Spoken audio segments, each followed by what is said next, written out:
सुप्रभात। Humanities bye विकास आर्या में आप सभी का स्वागत है। इस लेक्चर में हम बात करेंगे, एक पहल है जो कि जो भी जितने भी इंटरमीडिएट वार्षिक परीक्षा 2023 में बैठने वाले विद्यार्थी हैं, उन सब के लिए मैं एक स्वर्णिम अवसर लेकर के आया हूं, जिसमें कि जो विगत 5 वर्षों के जो प्रश्न पत्र हैं जो कि एग्ज़ाम में आ चुके हैं, उन सभी प्रश्नों की हम चर्चा करेंगे। आज जो कि ये जो प्रश्न पत्र है, आज हम जो चर्चा करेंगे पूरे के पूरा ये जो है 2017 में पूछे गए थे क्वेश्चन। ये जो सेट फर्स्ट है और इस पहले सेट में जितने भी प्रश्न हैं, ये सभी प्रश्न 2017 के एग्ज़ाम में पूछे जा चुके हैं और इन सभी का मैं हल आप सभी के सामने प्रस्तुत करूँगा। मुझे आशा ही नहीं पूर्ण विश्वास है कि आपको ये हमारा पहल बहुत ही अच्छा लगेगा। आइए तो शुरू करते हैं। इस सेट 1 में कुछ पहले ऑब्जेक्टिव क्वेश्चन है, उसके बाद हम लघु उत्तरीय प्रश्न, उसके बाद दीर्घ उत्तरीय प्रश्न की चर्चा करेंगे। देखिए, पहले जब कोरोना काल से पहले 2020 में सरकार ने क्या किया, सिलेबस को मतलब कि बच्चों को पास कराने के लिए विकल्पों में वृद्धि कर दी। यानी पहले 40 प्रश्न ही पूछे जाते थे ऑब्जेक्टिव, और जिसमें से आपको करने होते थे। और अब तो गवर्नमेंट ने, सरकार जो शिक्षा विभाग है, कोरोना जब से आया उसके बाद से उसने क्या करे कि 100 बहुविकल्पी प्रश्न दे रखा और जिसमें 50 का उत्तर हमें देना है। देखिए, पहले का सामान्य दिशा निर्देश आप सब लोग तो जानते ही हैं। हम सीधे प्रश्नों पर चलेंगे। भाग 1 जो है खंड अ प्रश्न जो वस्तुनिष्ठ है और 1 से 40 तक प्रत्येक के लिए 1 अंक निर्धारित है।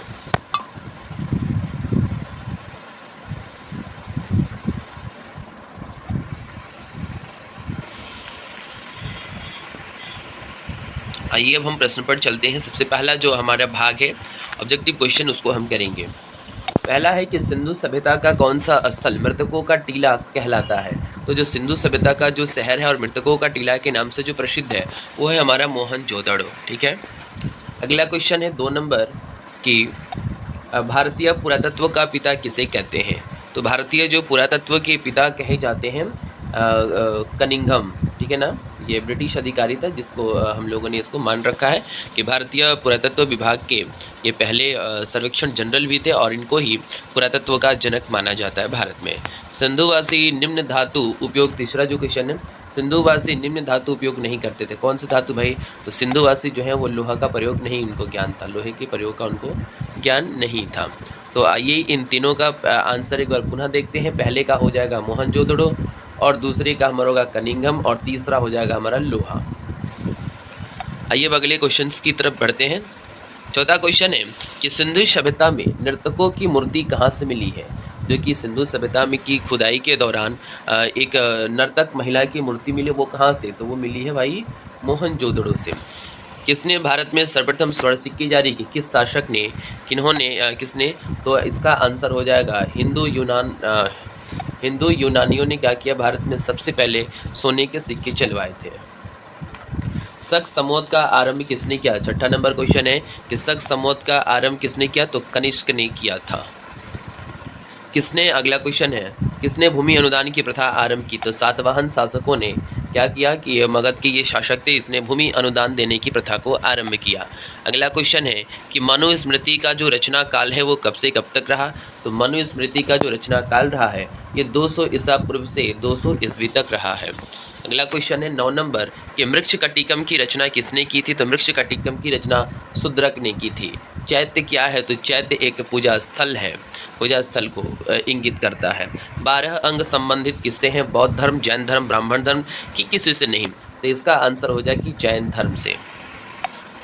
अगला क्वेश्चन है 12 नंबर, संगम साहित्य की रचना हुई कहाँ हुई थी भाई? तो संगम साहित्य की रचना उत्तर भारत में हुई कि मध्य भारत में कि दक्षिण भारत? तो संगम साहित्य की रचना दक्षिणी भारत में हुई थी। सातवाहन का सबसे महान शासक कौन था? तो इसमें हो जाएगा गौतमपुत्र शतकर्णी। जो गौतमपुत्र शतकर्णी है वो सबसे महान शासक था, गौतमपुत्र शतकर्णी, जो कि सातवाहन शासक में से एक था। अगला क्वेश्चन है अकबरनामा की रचना किसने की? तो अकबरनामा की रचना की अबुल फजल ने। इब्न बतूता ने रहला लिखा था, अलबेरूनी ने किताब उल हिंद लिखा था, जो कि आपको इतिहास के चैप्टर 5 में आप जरूर पढ़े होंगे, यात्रियों के नज़रिए से चैप्टर में। 15 नंबर क्वेश्चन है कि अकबर का जो वित्त मंत्री कौन था? तो अकबर का जो वित्त मंत्री था हमारा वो टोडरमल था। टोडरमल थे हमारा जो अकबर के वित्त मंत्री कौन थे? तो अकबर के वित्त मंत्री थे टोडरमल। एंडोडर्मल था। मुगल कालीन चित्रकला किसके काल में चरमोत्कर्ष पर थी? तो मुगल काल में जो चित्रकला चरमोत्कर्ष पर थी तो किसके शासनकाल में? तो चित्रकला जो था चरमोत्कर्ष पर इसके शासन जहांगीर के शासनकाल में। शाहजहाँ के शासनकाल में जो चित्रकला नहीं, उसके समय के काल में स्थापत्य कला यानी बिल्डिंग क्रिएटर के नाम से जाना जाता है शाहजहाँ। देखिए जहांगीर के बारे में ये बात कही जाती है कि इतना इसको चित्र से प्रेम था, चित्रकला से, कि अगर किसी चित्रकार के द्वारा कोई चित्र बना दिया गया होता था ना तो उसको स्पर्श करके बता देता था कि कौन सा भाग किस चित्रकार के द्वारा बनाया गया है। लाडली बेगम किसकी पुत्री थी? तो इसका आंसर हो जाएगा नूरजहां की थी। दिल्ली में चांदनी चौक का निर्माण किसने करवाया? तो जहां आरा ने करवाया था। भारत की अंतिम मुगल सम्राट कौन थे? तो भारत के अंतिम मुगल सम्राट थे हमारे बहादुर शाह जफर। अगला क्वेश्चन हम चर्चा करते हैं। गोपुरम से आप क्या समझते हैं? 20 नंबर क्वेश्चन है कि गोपुरम से आप क्या समझते हैं? तो गोपुरम से जो होता है वो मंदिरों का प्रवेश द्वार है, जो कि विजयनगर साम्राज्य में इसका उल्लेख हुआ है। तेनालीराम का संबंध किस राजवंश से है? तो तेनालीरामन किस राजवंश से थे भाई? तो विजयनगर राजवंश, बीजापुर, मुगल, बहमनी, तो विजयनगर साम्राज्य से वो थे। अगला क्वेश्चन आता है कि वल्लभाचार्य का जो जन्म है वो कहाँ हुआ था? तो वल्लभाचार्य का जो जन्म हुआ था हमारा वल्लभाचार्य जी कहाँ जन्मे थे आप लोग बताइए। वल्लभाचार्य हमारे थे वो वाराणसी के थे। बंगाल के प्रसिद्ध संत कौन थे? इनमें से जो ये ऑप्शन दिए हुए हैं इन सभी ऑप्शन में आप बताइए। तो यहाँ पर हमारा हो जाएगा कि जो चैतन्य महाप्रभु हैं उन्होंने अष्टयाम की शुरुआत की थी और यही कहाँ से थी? ये बंगाल से थे। होगा इसका आंसर। और यहाँ पर ये जो आंसर है 22 का ये गलत है, ये नहीं होगा, इसमें ये होगा वाराणसी होगा, इसका विजयनगर होगा और इसका मंदिर का प्रवेश द्वार। 23 में बंगाल के प्रसिद्ध संत कौन थे? चैतन्य महाप्रभु, जिसने अष्टयाम की शुरुआत की थी, जो हम आप होता है ना हरे राम हरे कृष्णा, इसकी शुरुआत की थी इन्होंने। सुल्तान उल हिंद किसे कहा गया? तो सुल्तान उल हिंद हमको ये जो इसका हमारा आंसर नंबर ए है उसी को बोला गया सुल्तान हिंद। तो वो था भाई कौन? तो वो था ख्वाजा मोइनुद्दीन चिश्ती को बोला जाता है, ठीक है ना। मोइनुद्दीन चिश्ती को सुल्तान उल हिंद की उपाधि दिया। यात्रियों का राजकुमार किसे कहा गया? तो यात्रियों का राजकुमार वेन सांग को बोला गया, जो कि एक चीनी बौद्ध यात्री था। अगला क्वेश्चन है 26 नंबर की तरफ बढ़ेंगे।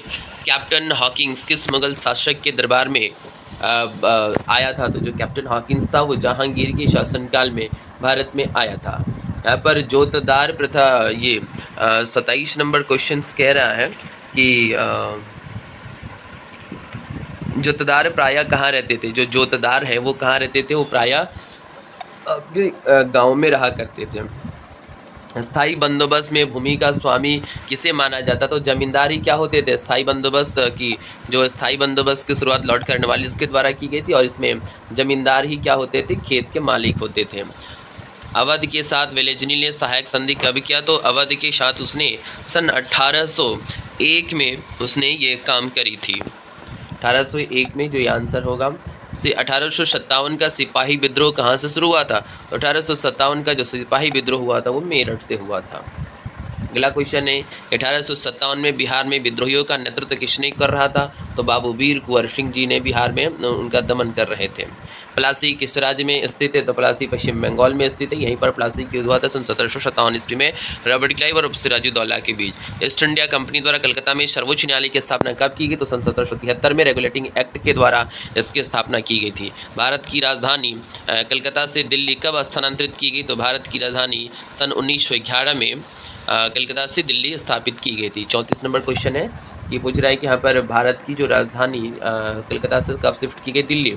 तो सन 1911 में कलकत्ता से उसको शिफ्ट किया गया दिल्ली में। भारत में जनगणना कब से आरंभ किया गया? तो भारत में जो जनगणना के आरंभ 1872 में किया गया और नियमित जनगणना की जो शुरुआत हुई थी ये तो लॉर्ड मेयो के शासनकाल में होता पहली बार 1872 में, लेकिन दशकीय जनगणना की शुरुआत 1881 में हो गई थी, जो कि प्रत्येक 10 साल पर लॉर्ड रिपन के शासनकाल में। यहाँ पर पहले पूछ रहा है तो ये वो हो गया ए नंबर।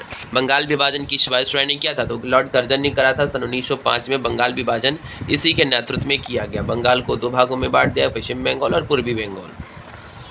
सूरत फुट कब हुआ?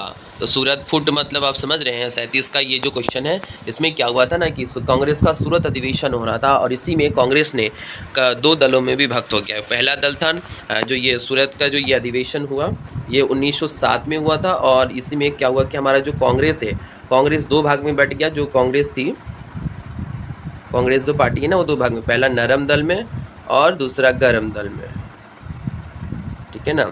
तो यहाँ पर बोला गया कि सूरत फूट कब हुआ, तो इसका आंसर यहाँ पर है सूरत फूट सन 1907 ईस्वी में हुआ था। इसका आंसर आपका बी हो जाएगा। खिलाफत आंदोलन कब शुरू किया गया, तो 1920 में खलीफा की तत्कालिक शक्तियों को बरकरार रखने के लिए खिलाफत आंदोलन की शुरुआत की गई थी। मुस्लिम लीग ने मुसलमानों के लिए पृथक राष्ट्र की मांग कब की, तो सन 1940 में मुसलमानों ने ऐसा किया था। 40 नंबर की भारतीय संविधान सभा के प्रारूप समिति के यानी ड्राफ्टिंग कमेटी के अध्यक्ष कौन थे, तो हमारे डॉक्टर BR अम्बेडकर महोदय ये जो थे हमारे इसके अध्यक्ष थे। किसके भाई, तो ड्राफ्टिंग कमेटी के डॉक्टर BR अम्बेडकर अध्यक्ष थे। अब आइए अगला, ये जो क्वेश्चन है लघुतरीय प्रश्न है, जैसे कि बहुत ही छोटे छोटे प्रश्न हैं, 2 नंबर के प्रश्न हैं, जिसमें सिंधु सभ्यता में नगारों की क्या महत्व है, हड़प्पा लिपि के विषय में आप क्या जानते हैं, मगध के उत्कर्ष के कारणों की विवेचना करें, महाभारत पर 50 शब्दों में परिचय दें कि महाभारत क्या है, उसके बाद से उसका महत्व क्या है, इन सभी चीज़ों को लिखना है। अकबर के नौरत्न कौन थे, उनके नाम लिखिए। विजयनगर साम्राज्य के संस्थापक कौन थे, इनकी स्थापना कब हुई, इसमें उसके बाद से मीराबाई पर एक संक्षिप्त टिप्पणी लिखिए। दुबासा लोग कौन थे, लखनऊ समझौता क्या महत्व है, और भारत एक धर्मनिरपेक्ष राज्य है क्या, तो आप इसकी चर्चा करेंगे।